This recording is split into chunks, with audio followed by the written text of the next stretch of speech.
तपस्या तो सभी करते हैं, किंतु केवल अपने स्वार्थ में। कोई भी ईश्वर को प्राप्त करने के लिए तपस्या नहीं करता।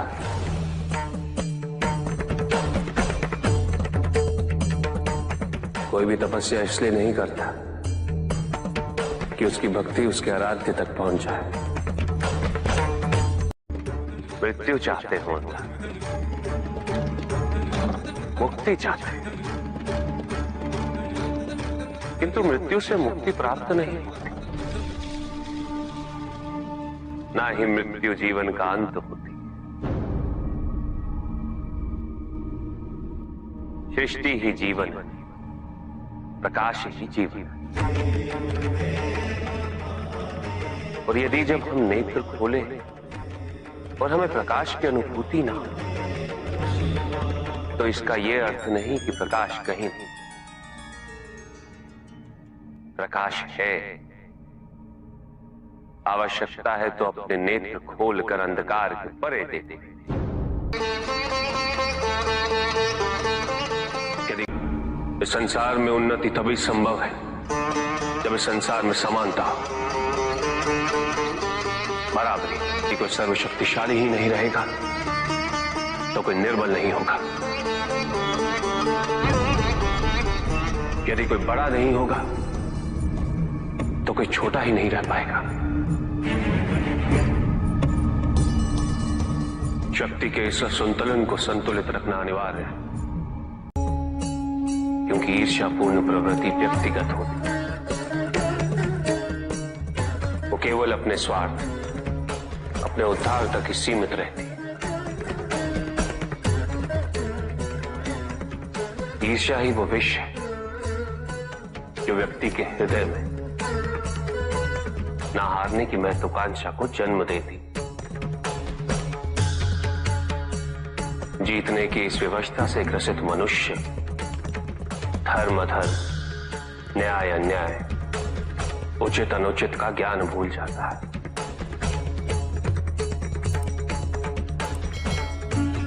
संवेदना, करुणा भूल जाता है। उसे स्मरण रहता है तो केवल जीतना, भले ही वो छल कपट के माध्यम से ही क्यों ना हो। एक असुर था, एग्रिप। एक दिन वो ब्रह्मलोक गया।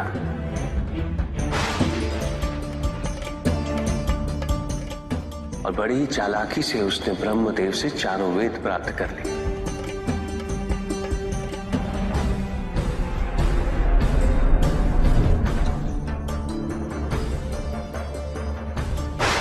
और जाके समुद्र में छुप गया, क्योंकि सारा ज्ञान वेदों में निहित है। इसलिए संसार से सारा ज्ञान चला गया। जब अज्ञानता का अंधकार फैलता है तो अधर्म बढ़ने लगता है। भगवान विष्णु सब देख रहे थे। उन्हें ज्ञान था कि शीघ्र पृथ्वी लोक पर प्रलय आने वाला है।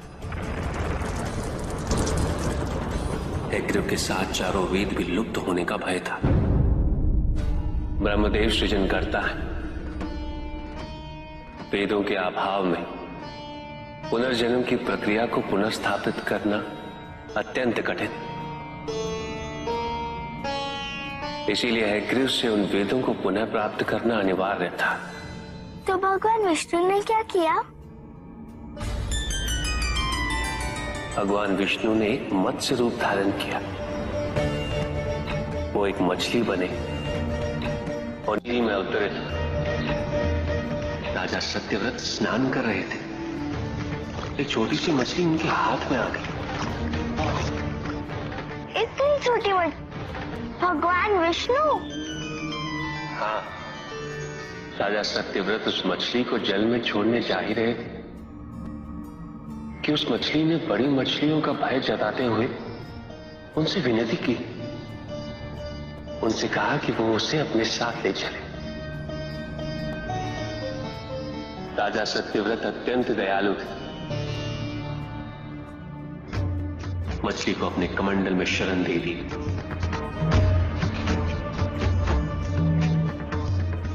और अपने महल में ले गए।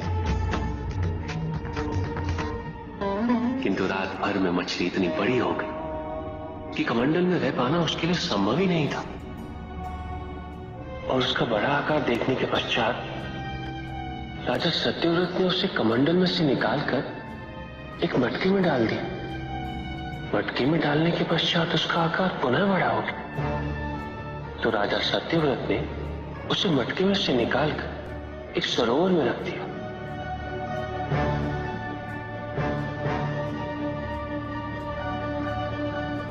किंतु उस एक ही रात में सरोवर में रखने के पश्चात भी उसका आकार इतना बड़ा हो गया कि उसे नदी में रखना पड़ा। किंतु नदी में रखने के पश्चात भी उसका आकार पुनः बड़ा हो और इतना बड़ा हो गया कि यदि उसे महासागर में नहीं रखा जाता तो उसकी मृत्यु निश्चित थी। राजा सत्यव्रत उसे महासागर की ओर ले गए।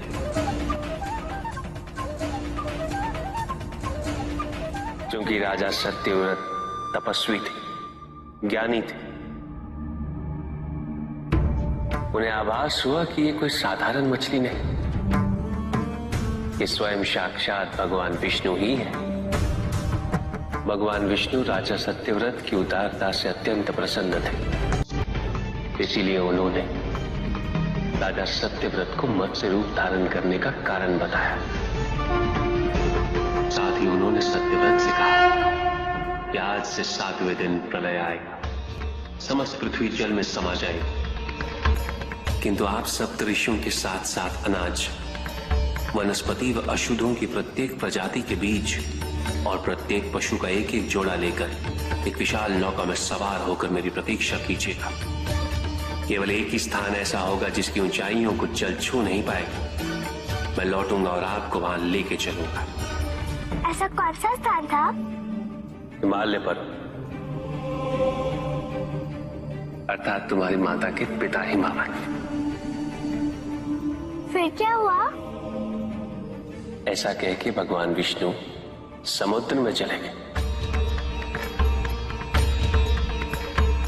और अपने मत्स्य रूप में उन्होंने हिग्रीव को ढूंढ निकाला। उस दुष्ट का वध करके वेदों को पुनः प्राप्त कर लिया। तो क्या प्रलय आया? हाँ, ठीक 7वें दिन। किंतु भगवान विष्णु के आदेश अनुसार राजा सत्यव्रत एक विशाल नौका में उनकी प्रतीक्षा कर रहे थे। तभी विष्णु जी एक सींग वाली विशाल स्वर्ण मत्स्य रूप में प्रकट हुए। नौका को मत्स्य से बांधते हेतु सर्पराज वासुकी का प्रयोग किया गया और विष्णु जी ने अपने वचन अनुसार उन सबको हिमालय तक सुरक्षित पहुंचाया, ताकि प्रलय के पश्चात वेदों के आधार पर संसार पुनः बसाया जा सके।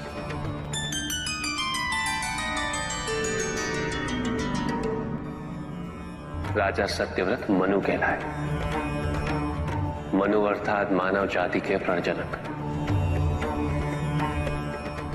इसी प्रकार भगवान विष्णु ने न केवल वेदों को पुनः प्राप्त कर अपितु समस्त संसार का कल्याण भी। अर्थात भगवान हर संकट में अपने भक्तों की सहायता अवश्य करते हैं। अस्थिरता तो केवल अविश्वास से आती है। स्थिरता के लिए विश्वास अनिवार्य। विश्वास और शांति की निरंतरता बनाए रखना कैसे संभव है? इस नकारात्मकता का प्रसार हम कैसे रोकें प्रभु? केवल इस जागरूकता से कि सब कुछ अहम से संबद्ध नहीं।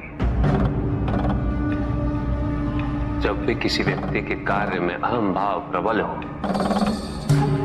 तो अहंकार, व्यक्ति जैसा भी हो, उसे अस्तित्व केवल वैसा ही प्राप्त होता है।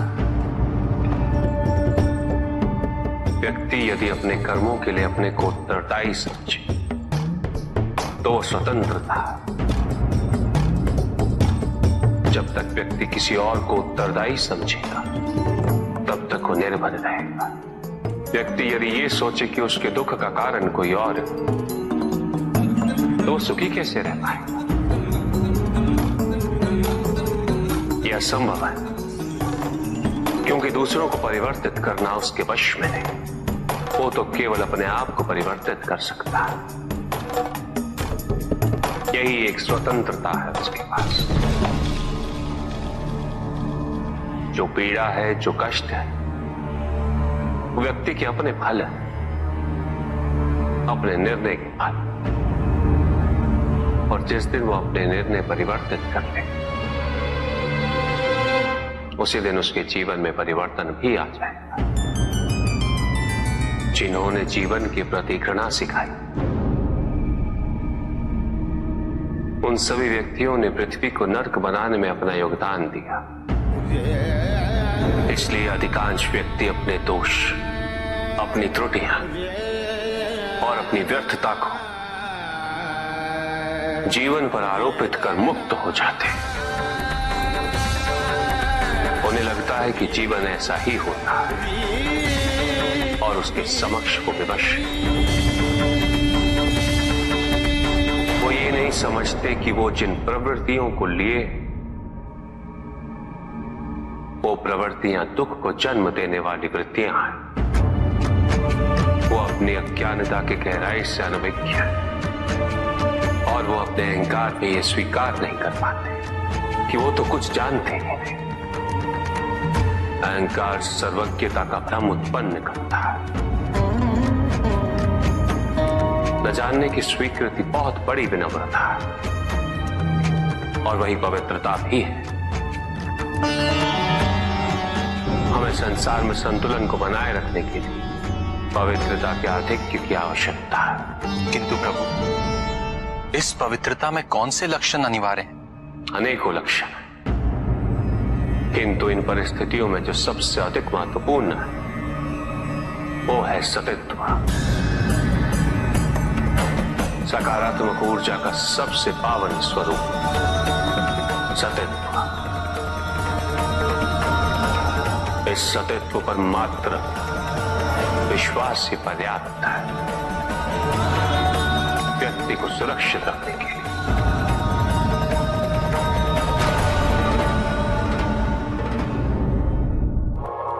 एक बार व्यक्ति सतित्व पर विश्वास कर ले तो नकारात्मकता सदैव के लिए दूर हो जाती है और संतुलन स्थापित होता है। अहंकार तो हानिकारक है ही, किंतु सतित्व पर अहंकार घातक होता है। जहां न अमृत, न विष,